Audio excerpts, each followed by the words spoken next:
From the side of Kolkata chapter, I being the chairman, we and I welcome Mr. Anuj Agarwal, today's resource person. Namaste, Anujji. We are very happy and proud that you are with us. And now I request Professor JK to say a few words about cyber security. Respected dignitaries, respected Anuj Agarwal, we welcome you in our webinar at Kolkata chapter. So CSI Kolkata chapter now activating lot of webinars and other activities, mostly through online mode, though our intention is to go to the physical mode or dual mode. So due to this situation, we could not do it. Regarding cyber security, nowadays it is the most urgent and need of the hour, and mostly common people. So using the internet aids to plug into the internet transactions of various their materials or cash, whatever maybe they are using their cards and other, all are integrated to the cyberspace in terms of their mails and in terms of their various applications. So what are the loopholes, what are the problems, and the hackers are or man in the middle are there to take out the information and data from their logged situation. So I think this is a need of the hour, so that we can discuss, we can enlighten. So our expert we are fortunate enough that Mr. Anuj Agarwal is there as an expert to enlighten us. So as a CSIM Kolkata chapter, we are proud that we have got such an expert to deliver this expert lecture on this cyber security. I think this will be very good happenings and informative. Thank you all for this. Thank you. Over to our today's key person, Mr. Anuj Agarwal. Mr. Anuj Agarwal, please. Thank you. Good evening, all the respected members of the Kolkata chapter of CSI. Computer Society of India is more than a 50 years old institution, and it is the primary and the first institution in the entire country to deal with this particular subject, computer science, which is of immense importance to current society and going ahead. As we are already the software superpower, we strive to become more and more in the area of not only software, but also in the area of hardware. My special thanks to the office bearers of the Kolkata chapter, Shri Anirudh Nagji. My special thanks to Shri Subipul Kunduji, who has ensured that I present in this evening as part of the Kolkata chapter celebrations, and all other office bearers and participants in this program. I hope we will all enjoy moving ahead. Yes, can you see it, sir, now? Yeah, it is visible. Now it is visible. Okay. Thank you. So we will start this presentation. Today we are going to talk about what is the context of the cyber crime, what is the legal mandate, and some of the contemporary cyber issues. We will also talk about the cost of the cyber crime. After all, if we are spending time understanding this particular topic, there should be some strong reason for us. We will then understand that how do we ensure cyber security, so that these crimes or the possible crimes do not touch our personal life as well as the corporate life in which we would be working in our day-to-day life as a consultant, as an employee, as an owner. We would also understand the legal landscape in very brief. What is the cyber law in this country at this point of time? What are the kind of offenses? What are the kind of penalties, monetary penalties as well as jail term? We will touch upon data privacy, which is a very, very dear subject to all of us. And obviously then we will take some questions at the end. I am hopeful. Kindly bear with me. I will try to do it little fast today because otherwise subject is so vast. We may not be able to cover even 20, 30, 40%. So kindly bear with me, but I am hopeful you will allow me to go a little fast today because I want to discuss these many important issues with the dignitaries present in this seminar. About myself, as already been spoken, I am Chairman Center for Research on Cybercrime and Cyber Law, and I have founded the Noida chapter of the CSI long back. I had advised National Institute of Criminology and Forensic Sciences for their digital syllabus review. I had been a visiting faculty to various ministries. So I had written a book on cybercrime first response, which is a standard operating procedure for the law enforcement agencies. I had been training almost all the law enforcement agencies, including the National Investigation Agency, the Narcotics Control Bureau, all state police, and had been presenting to various colleges, universities, business chambers, professional bodies. This is the book I have written. On Google, they keep on putting me on the first or the second place. Almost all the TV channels and the print media regularly, they keep on talking and they continue ask for my contribution to their channels. Defense Secretary, National Defense Advisor, we have worked with all. I feel very proud being associated with the CSI, and so many senior members of CSI today are very much there to listen to this presentation.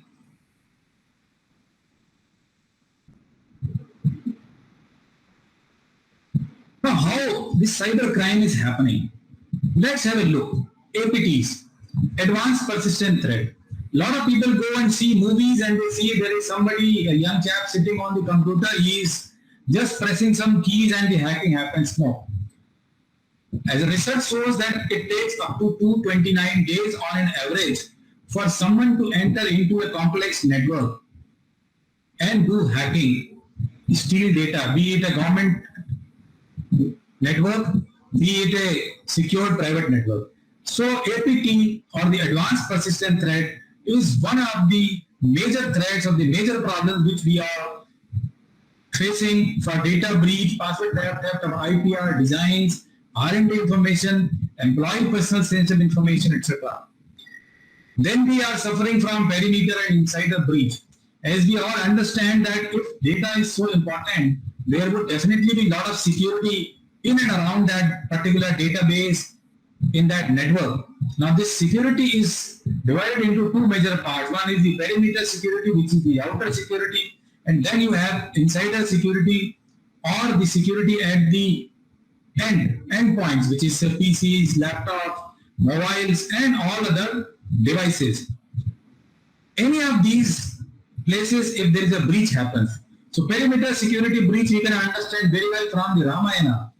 When Lakshmanji was sent by Ma Sita to so-called defend Bhagwan Ram in the Van, on the call of the Marich, the fake call of the Marich, he put a Lakshman Rekha around the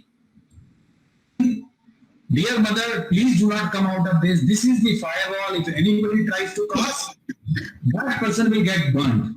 That is what the perimeter security or the firewall or UTMs we put. Now, if somebody from inside opens that firewall, which has happened in the case of Ma Sita in Panchavati, that she came out herself, not calling Ravan inside to check whether he is a saint or whether he is a Rakshasa. The perimeter security was breached. Similarly, endpoints or PCs, they are also secured. But what if a user shares his password? What if a user is opening a spam mail which is laden with the malware? The entire security is breached. Email spoof has become another area through which a lot of hacking, a lot of malwares are being introduced. lot of financial frauds are happening. Data theft and transaction compromise, this is a $1 billion business now for the criminals to try to steal data. Many state actors, purportedly from Eastern countries like China, Korea, are repeatedly accused by the Western countries for stealing wholesale intellectual property rights of the companies as well as sovereign data of the government. Darknet is another major source of cybercrime.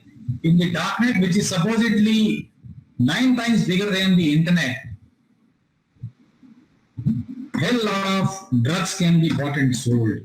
You can even buy AK-47. So this is another major area of crime. Ransomware, individual to large companies, law enforcement, police departments, hospitals are regularly being targeted by ransomware. Ransomware does not steal your data, it encrypts your data wherever it is. And the person is not able to access or use his own data. He or she will have to pay a huge money in Bitcoin, etc. to these criminals to access his own data. Another dimension is the human employee harassment, as somebody also mentioned. Electronic communication has become one of the means to harass successful women, the vulnerable section of the society, the children, the cyberbullying. This has become another aspect of the cybercrime. Wireless and password breaches, website defacement, and hacking. Obviously, these are very commonly known.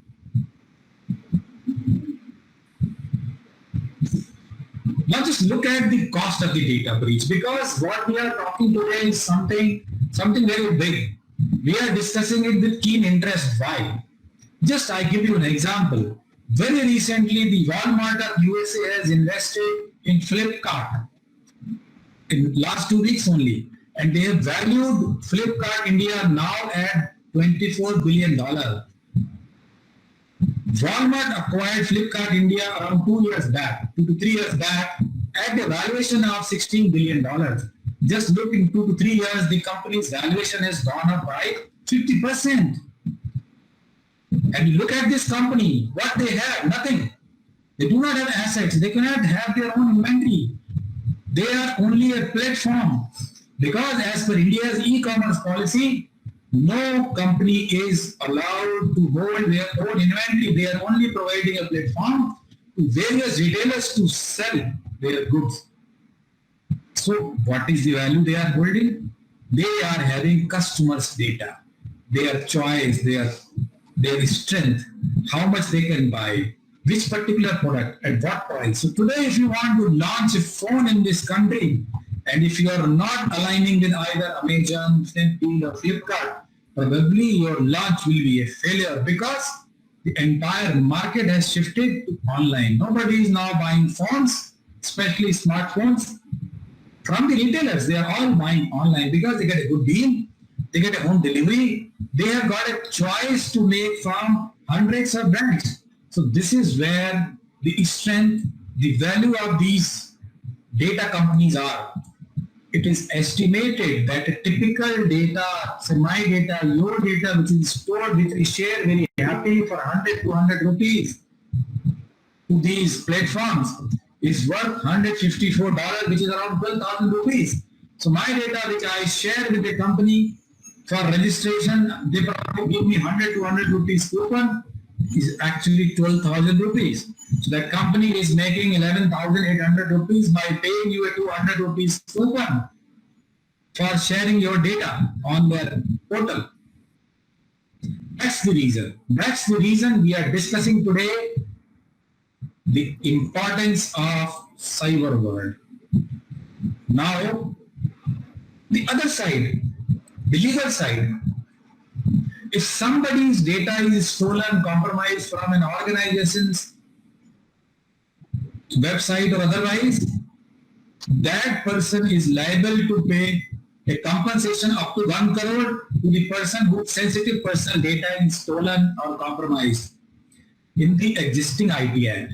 And the data protection bill, which will become law in some time after being passed in the parliament, it is before the select committee. The penalties are up to 4% of the global turnover for the privacy breach, the private data breach, the data protection breach. The jail term they have reduced or almost removed, but the penalties remain, and all the offences to be cognizable in the IT Act. So, if an FIR is registered, the person can be jailed immediately. The person can be jailed immediately without a warrant from the magistrate. That is the harshness of this law. Some of the common threats regarding whole attacks. So, this is a good question. If I would have been talking to you one-to-one, I would have asked this question to all of you present, that what is a watering hole? Typically, a watering hole is a place where water is stored, for example, a pond or a lake. So, if, for example, a lion has to attack a herd for prey, the best place is to sit around a watering hole where all the deer, other animals will come to fetch water, and while they are fetching the water, they become little less alert. They can be easily attacked. Also, the human brain is designed to do one act at one point of time. It is not a multitasking thing. Only place where a human brain is slightly less powerful than a computer is multitasking. A computer can do multitasking easily, while a human brain cannot do multitask easily, only single task at a time. On the internet also, these watering holes are found. Social media, Facebook, which is considered to having 160 crore users, or maybe even more, while people, the young people, the old people, they are all engrossed in reading, listening, videos, messages. It becomes their world, their belief. So if somebody is claiming to be a businessman, a wealthy businessman from US, and become friendly to a woman who is a single woman, and then offers a 1 crore gift being sent through courier, and then the woman receives a phone call from a so-called courier saying that your gift has come, but 5 lakh rupees custom duty needs to be paid.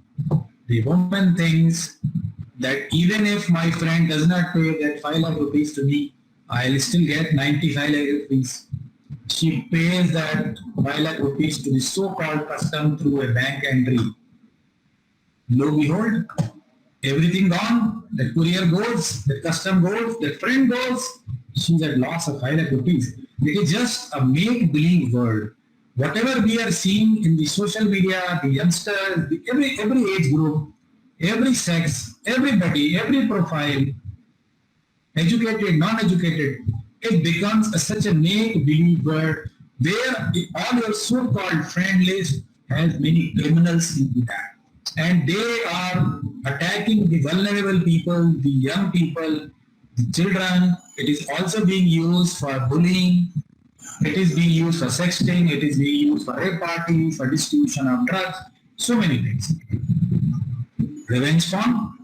So when two young people, men, women, are in good relationship, they keep on sharing their nude photographs and videos. Now, if that relationship goes sour, one of the persons put those videos, photos to shame other on a social media platform. That is what is revenge porn. It is happening all across the country, even the village places.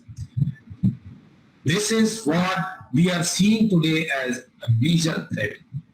Although something digital which is meant for the welfare of the people, it is allowing the people from even the village area the fruits of technology. We all know as CSI people that we are so lucky we had been talking and developing and delivering solutions in various capacities which are taking advantages of government schemes, private employment opportunities to people who are living at the far-flung places. Now even today, pandemic, everybody is getting remote education. We are giving a seminar to people primarily from Kolkata and other places sitting in Delhi in my office. So this is what the fruit of the technology we are enjoying. But some people with the sadistic mind, some people with the Rakshasa Pravritti is misusing, misappropriating these platforms and causing these kind of problems.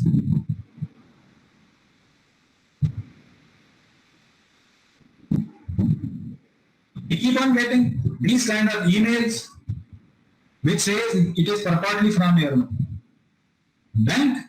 Now that bank person will say there is some problem or you have got a gift. Just click on the link, enter your personal information, including your bank account details and everything, you will get a gift. Something from Income Tax Department which says you have got a refund. Fill up your information quickly, otherwise you will lose that. People end up clicking that, getting a malware, sharing their personal information, getting their accounts empty.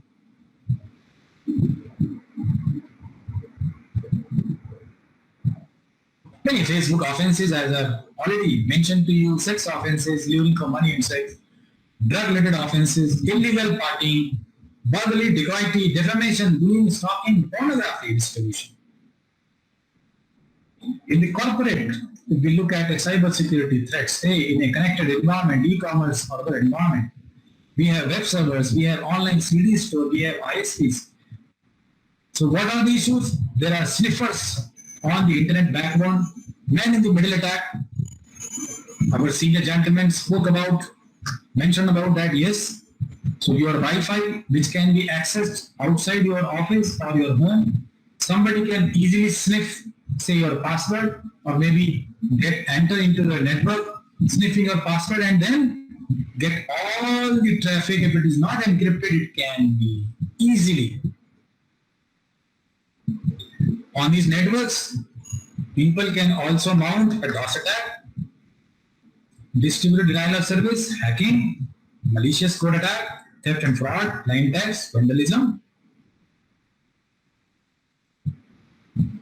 Apart from that, you have issues of Trojan horses, zombies, scripting languages, applet, active content, virus, macro, ransomware.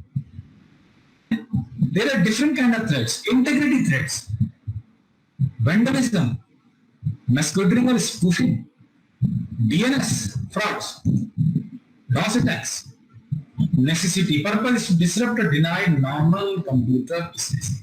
So these are the kind of security threats, cyber security threats we are now facing. The threats have moved more or less from the cyber world, from the physical world to the cyber world. Why? If someone has to plan, a criminal has to plan a physical theft, say a simple chain snatching, he will have to make arrangement for two people, a bike, and make an attempt. That attempt may easily fail. That person may fall from the bike, people may gherav him, beat him up, and at the end he may get a duplicate gold chain. For a cyber crime, you need to sit in an AC room, try doing reconnaissance, 50, 100 people. Even if you get one or two people, the person can easily access a bank account, steal 50,000, 1 lakh rupees in a day, all along sitting in a place which is much more secure and away from public glare. So the cyber threats are increasing like anything. Wireless bot driving, bot jocking, and anonymizer.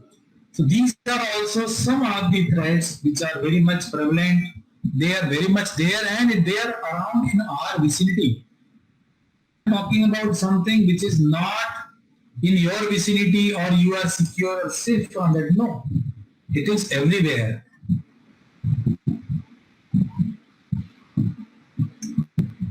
Now the thing is, how do we avoid that? By establishing security policies. Number one, we need to put some kind of a tools to achieve cyber security. What can be those tools or technologies?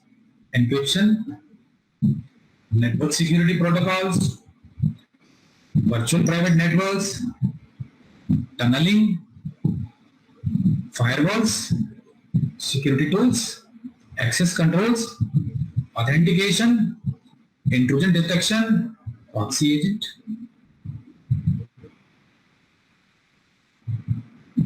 And then we need to create a security policy.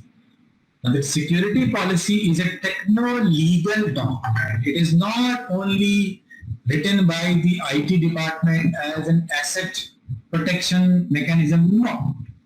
This is a comprehensive document which covers the entire gamut of all kind of digital assets.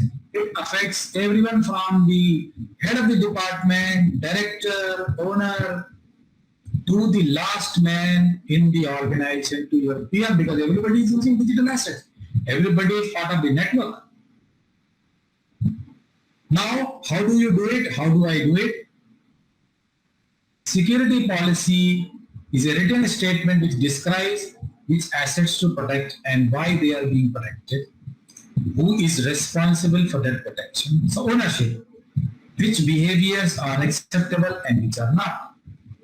First step, when you create a security policy, determine which assets to protect from these threats. Elements of a security policy address: authentication, access control, secrecy, data integrity, audits.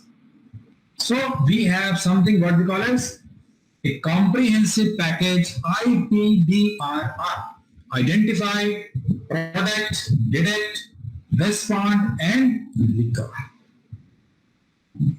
Internal and external cyber risks to be identified for the particular department or the organization, because they are separate. They are different for different kind of organization. They are all are not equally at risk. A hospital or a bank has much more sensitive personal data than a standard steel manufacturing unit. So I and you have to identify the risk which is peculiar to my kind of an organization. Protect. Once I am able to identify my risk, my assets, including software, hardware, network, everything, then I will have to put appropriate protection, organizational systems, assets, and data. I will have to continuously 24/7 work on intrusion. Because computers are always on, the data systems are always on. Now it is no switching off office. The e-commerce, the banks, the hospitals, the petrol pumps, they all work 24/7. What if I still suffer a cybersecurity incident or a hacking or some kind of a defacement? I will have to have a plan ready to respond and recover. The business must go on. The department must continue. I cannot say that my bank is closed because we have had a cyber incident. No. I will have to continue serving my customers. Even if you have had a cyber attack, you will have to have a plan to recover without losing the faith of your customers or stakeholders. So IPDRR is something which we all need to have for our as an individual, as an organization, company, government department, wherever we are. And for that, we need to understand, we need to get a training, because human element is the weakest link in cyber security value chain. We need to understand the cyber crime, internet frauds, threat to the organization, how to mitigate that, cyber hygiene, preventive and remedial measures. So training is from there we all start. You all understand, CSI had been a great trainer, and CSI had been training to the government and the initial various PSUs, banks, railway, everybody. CSI has trained in the initial days where there was absolutely no other infrastructure in terms of private institutes and all that. Even universities were not there. Training on, giving training on this particular subject. So nobody understands training better than CSI. But there are always tension or difference between the security people and the other stakeholders, because security means some restrictions and people do not want any kind of restriction. But You have no choice. You will actually have to have some restrictions put for the welfare of the entire organization.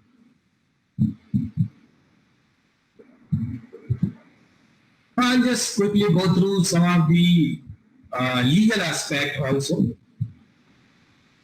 That one of the famous cases, the Baji.com case, two school kids recorded a pornographic clip on the mobile phone, shared as an SMS, MMS.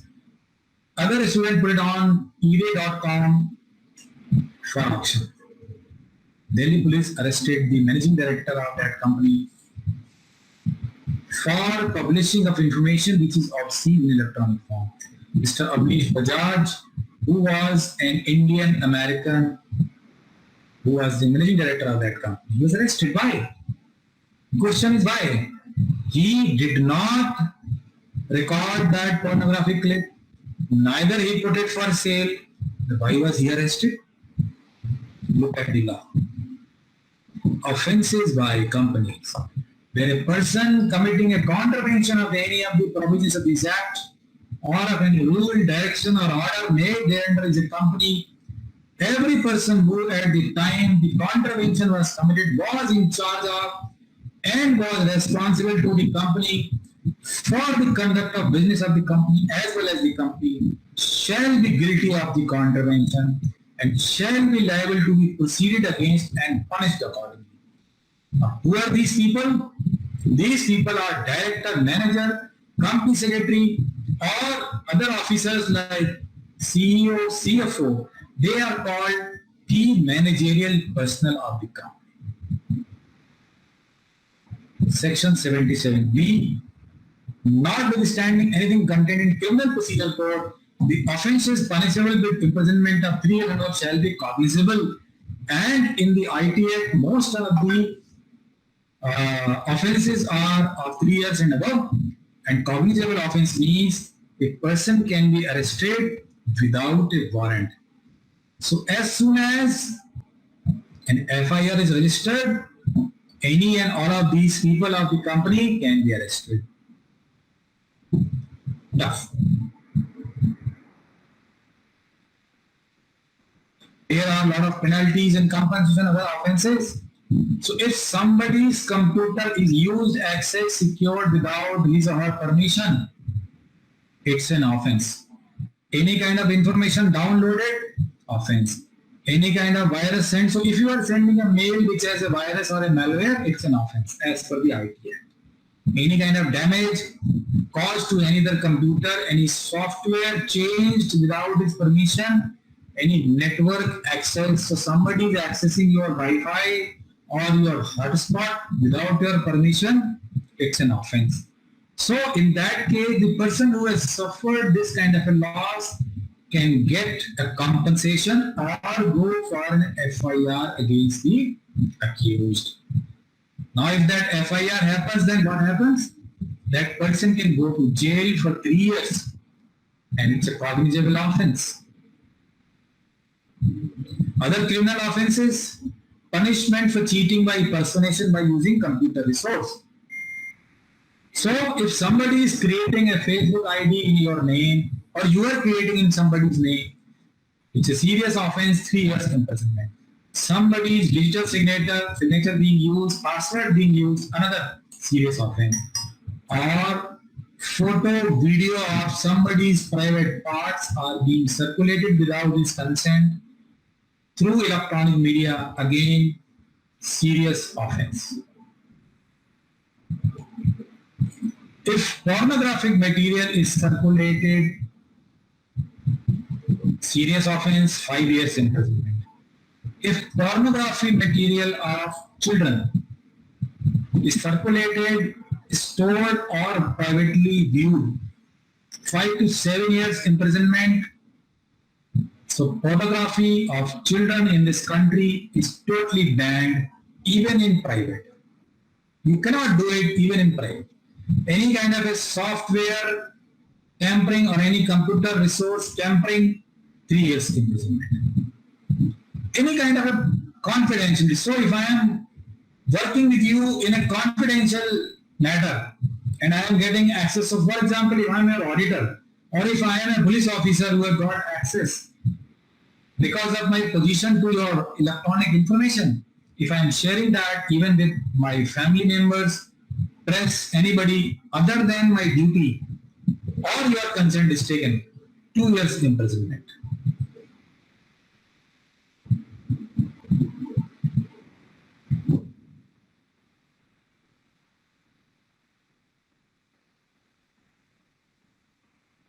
Even if these cyber crimes are taking place outside the India, the jurisdiction of IT Act is outside India also, because these are digital crimes and they can take place and they can be done by people sitting outside the country. Everything is so well connected. They need not come physically to this country to do this.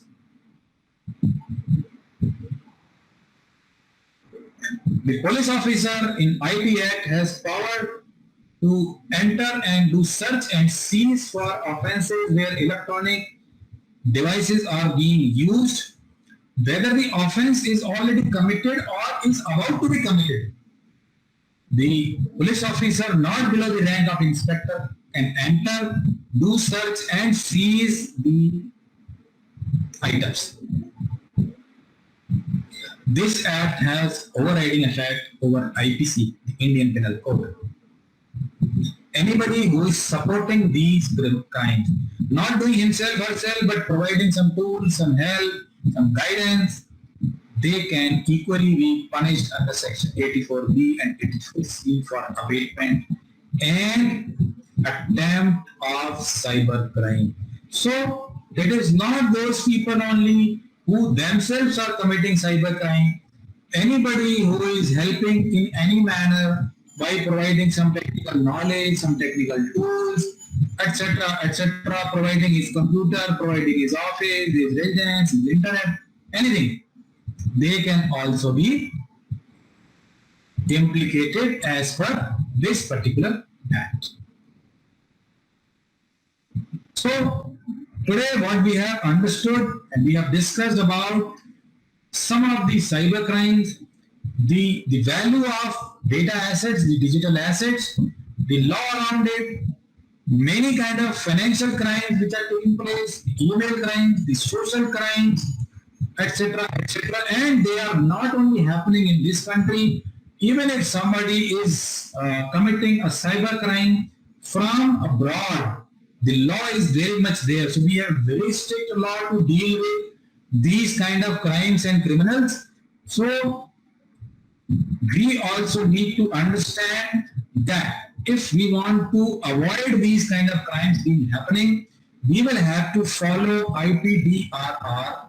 We need to identify, we need to plan, we need to stop by using IT policy as well as tools, and then if something goes wrong, we will have to be ready with a plan, a backup plan, so that nothing stops my department, my business. So hacking, DOS, spreading virus, website defacement, cyber terrorism, spoofing, skimming, farming, these are all cyber crimes, and IT Act has very strict provision as well as these are cognizable offense and the imprisonment is 3 years and more.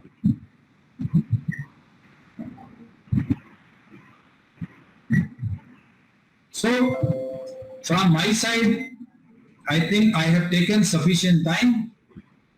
Now I would request organizers to please take questions and we will have interaction with all our members and participants, and we will try to answer as many of their questions as possible.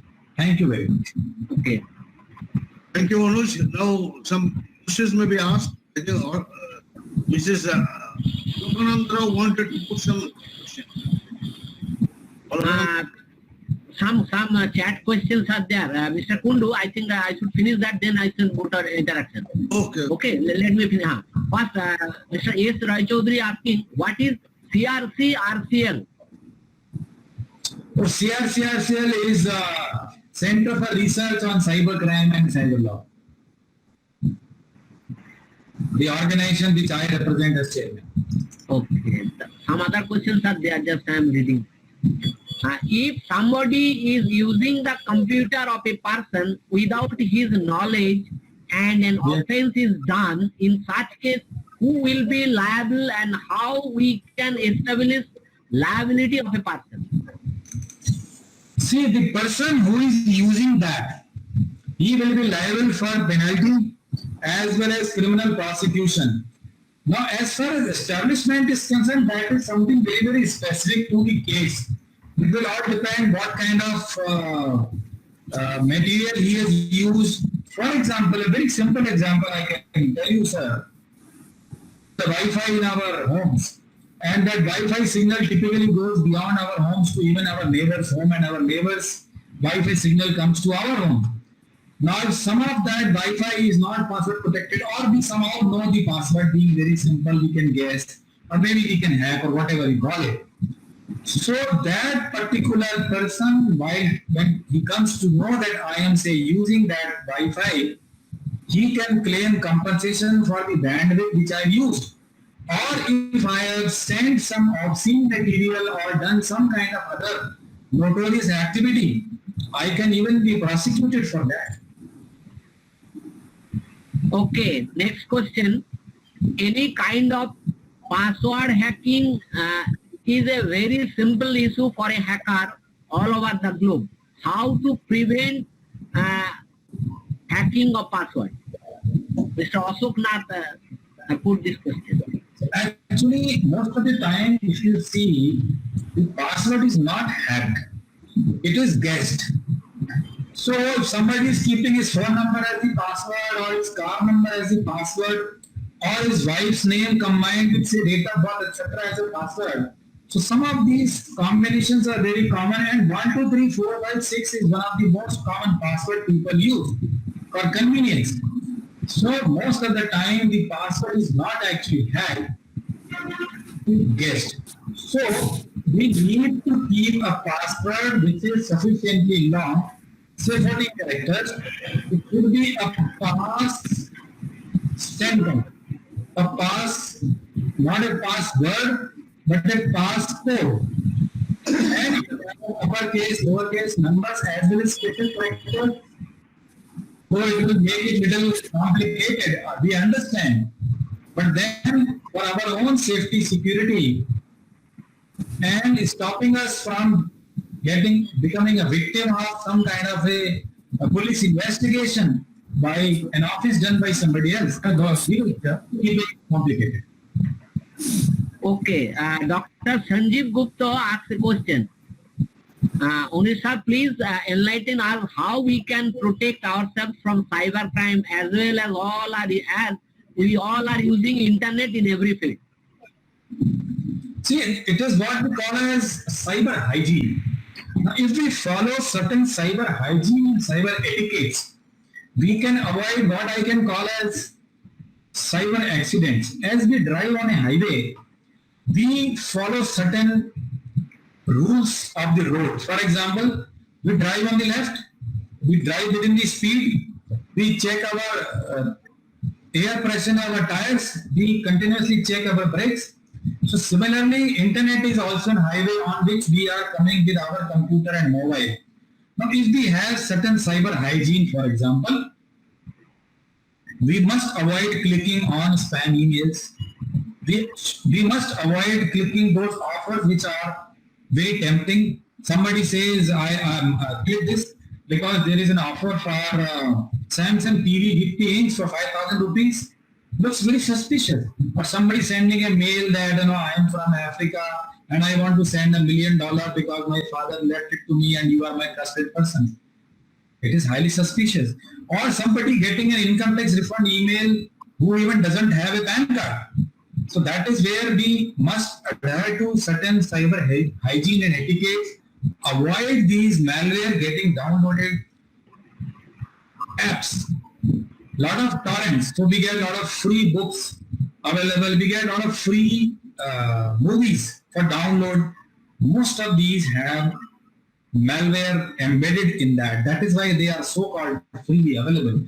Number one, it may be a violation of some copyright law and other thing. Second, they are available for torrent and all that because the person who has some interest in you as a criminal, he has embedded a malware.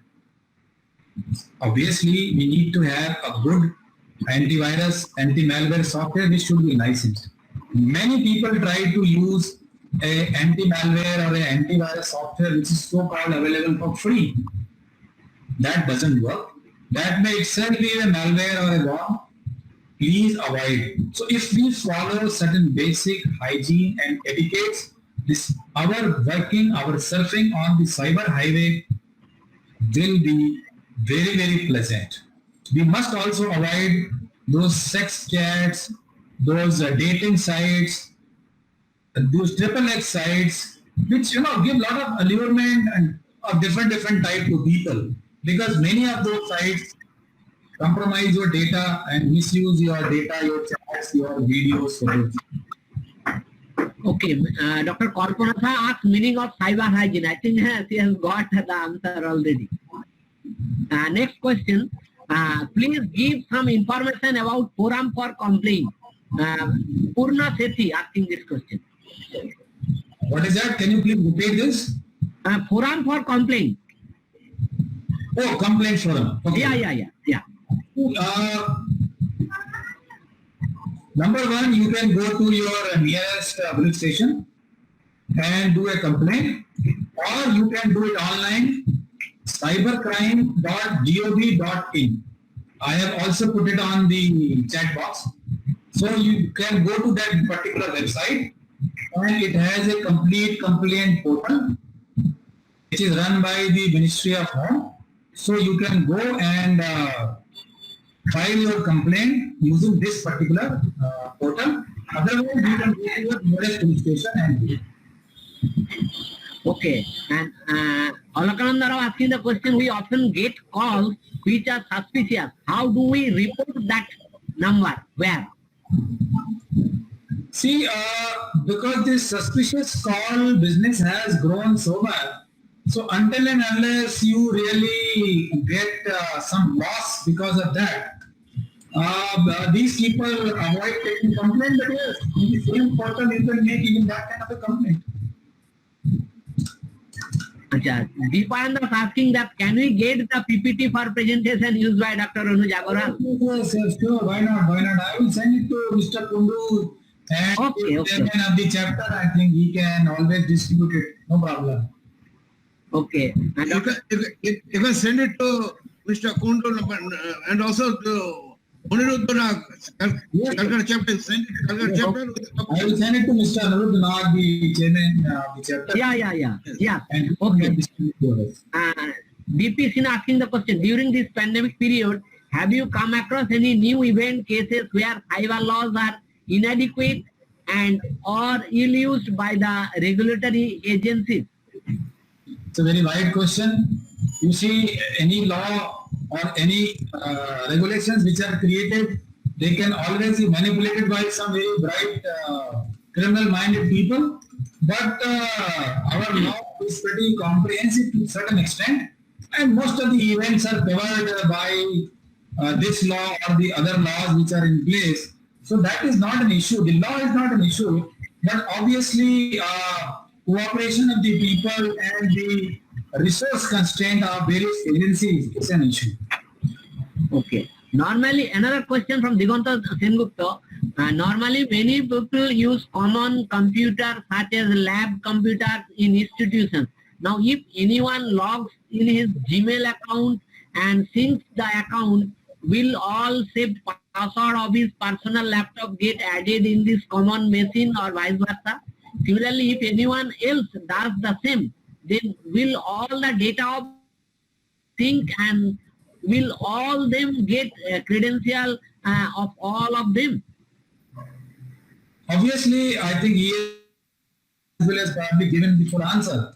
So that if you are using a common computer, you must not save your password and never save your account, because in that case, obviously, if you are leaving the computer, your passwords are saved in the browser, and if next person comes, he can always get access to your email, your other accounts, maybe your sensitive personal information, bank account, your account can be compromised. So this is another part of the hygiene, that you should never leave your password saved, especially on a computer which is used by many people, say in a lab or in an office, any place. No, that is not at all allowed. It should not be done. Okay, another question. No, Say in my company, one of an employee has conducted a cyber crime. Now, what are the evidences I need to collect, protect before I call for help? No. You need not collect and protect anything. If you fear, or if you have definite belief that you have become a victim of a cybercrime, During mobile app download and use, we are clicking the checkbox. Allow information, photo, contact address, not a crime, and how to restrict them, and can also use the app. so if you suffer from a cybercrime or something, you just need to inform the law enforcement agencies. It is their responsibility to come and collect, and then further protect. Responsibility to collect the help. Mr. Kundu, now you can take up. Anyone can unmute and ask the question. Sorry? A chat question is over. Now anyone can ask the question if they desire. Anyone now unmute and ask the question if they desire. Digonto, please. Digonto, please. Good evening.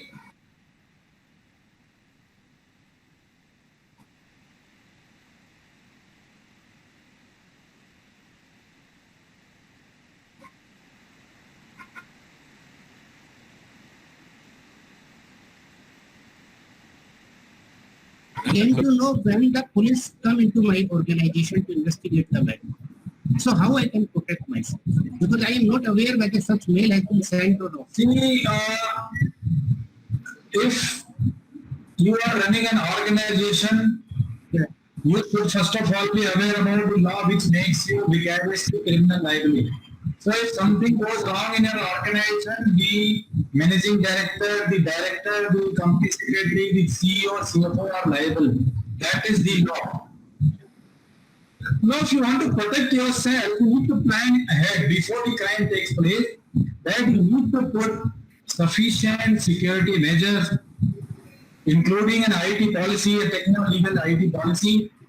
Every employee should be made aware about that by training, by signing on their employment contract, so that you can show to the law enforcement authorities, the courts, etc., that you have taken sufficient measures to protect your digital assets, your network, your computers, and you have sensitized your employees that these are the offenses.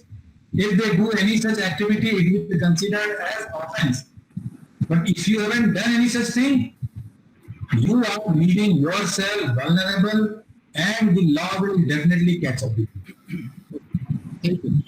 That is a good suggestion, but can you send a draft for such thing? All are benefited.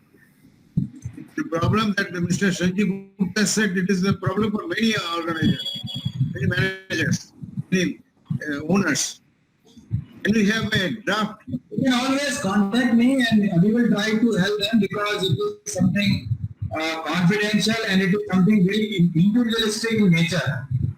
There is no one policy. For example, it is something for a bank. It will not work for a small organization. Something which is there for a stockbroker, it will not work for a pharmacy. Something which is done for a hospital, it will not work for a steel manufacturing company. So we can help individuals. They can send me a message, WhatsApp, on my phone number. I have shared my number, or my email ID. We can definitely help and support everyone to the best possible. No issues on that. I think Sanjeev Gupta is now happy with all the Yeah. information. Absolutely. And others also should be happy. Hello. Yeah, please go ahead. Yes. Actually, my question is, sir, regarding that password issue. I want to say is that suppose in my personal laptop at home, I am saving my passwords in the browser, Chrome. Now in the laboratory, I visit, say after 7 days, 10 days, I visit, and due to some emergency, I'm not carrying my laptop where my passwords are saved. Okay. Now I remember the password. I go and use a laboratory common computer, log in my Gmail account. So whenever we log in the Gmail account, at the right top corner, it says sync option comes simultaneously. Now, if I want to ask that, suppose before that, someone had clicked any malicious link and that machine or that browser has been compromised earlier. I don't know about that. Now, when I log in that machine and I do the sync, then will all the data which has been stored in my personal laptop at home will get transferred, suppose password, and will it be, can be hacked from that malicious link at a later position? So that risk remains. If somebody has already put a malware which is capturing your password, etc. I mean, it is always desirable that as soon as possible, you please change your password of your account as soon as you get access. Yes, means if I get that if you use a common machine, then it is better to change the Gmail password after that at home. Okay, so that's the only way you can probably protect yourself. Because one is obviously you should not use, but second, since it is required, you have got some emergency or some real work to do and you don't have your own laptop, so you will have to work on a shared machine.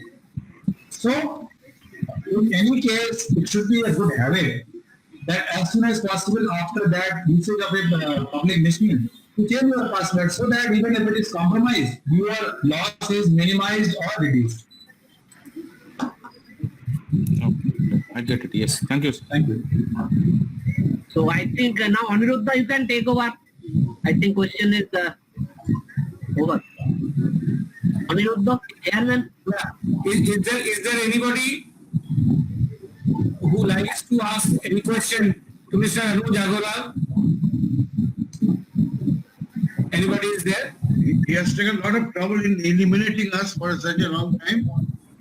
And he has agreed to share the topics and it will be beneficial to all the persons who have already attended.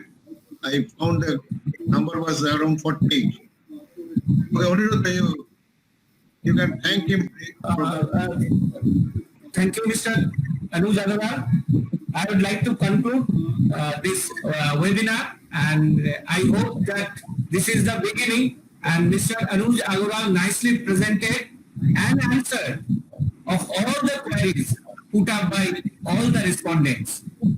And one of the most important thing that Mr. Anuj Agarwal lucidly explained all the probabilities and all the possibilities of getting trapped through cyber criminals. I think we are just on time. This is 0600. Our time was 5 to 6. We are well within target. Now I request once again Mr. Gautam Hajra for the valedictory session. Gautam Hajra, please.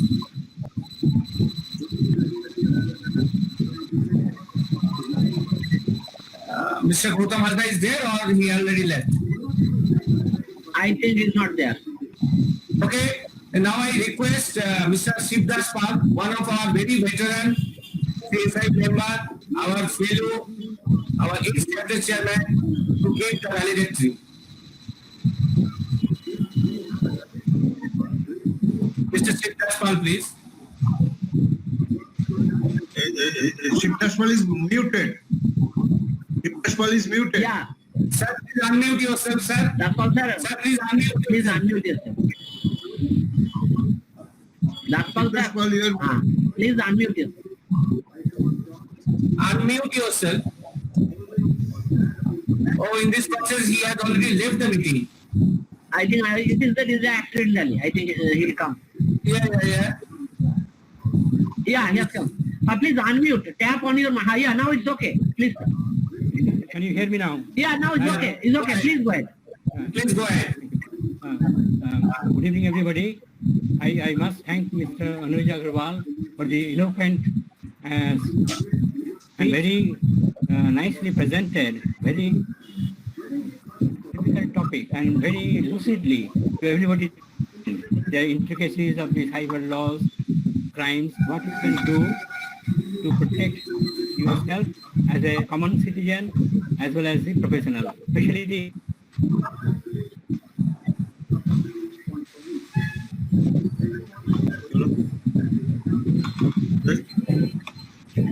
No sound?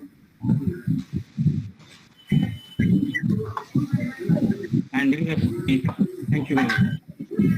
Sound from Chief Dashpal, no sound from your Over. Chief Dashpal. Please continue. Chief Hello. Dashpal, please continue. Yes, we are listening. I have already said what I had to say. I said my profusely thanks Mr. Anuj Agarwal for this eloquent and professional talk, explaining various nuances of the cyber crime and how it happens and what we can do to protect ourselves to everybody. So, the special policy that one has to take in the organization point of view, it is always better safeguard yourself beforehand before the police, or as someone said, before the police comes at your doorstep. They have a framework, a security IT framework, security policy framework, cyber policy framework. These are of course very nicely explained to everybody, and we hope to sort of have more such sessions from him later on in future. Thank you. Thank you. Aniruddha, please conclude. Thank you all for your active participation. Now it's time to bid adieu. Thank you once again, Mr. Anuj Agarwal, and thank you all who have actively participated. So, with these few words, I say that today's webinar is at the fag end, and now we are signing off, and we hope that the next time we will meet in the same platform once again. Till then, goodbye. Stay healthy, stay safe.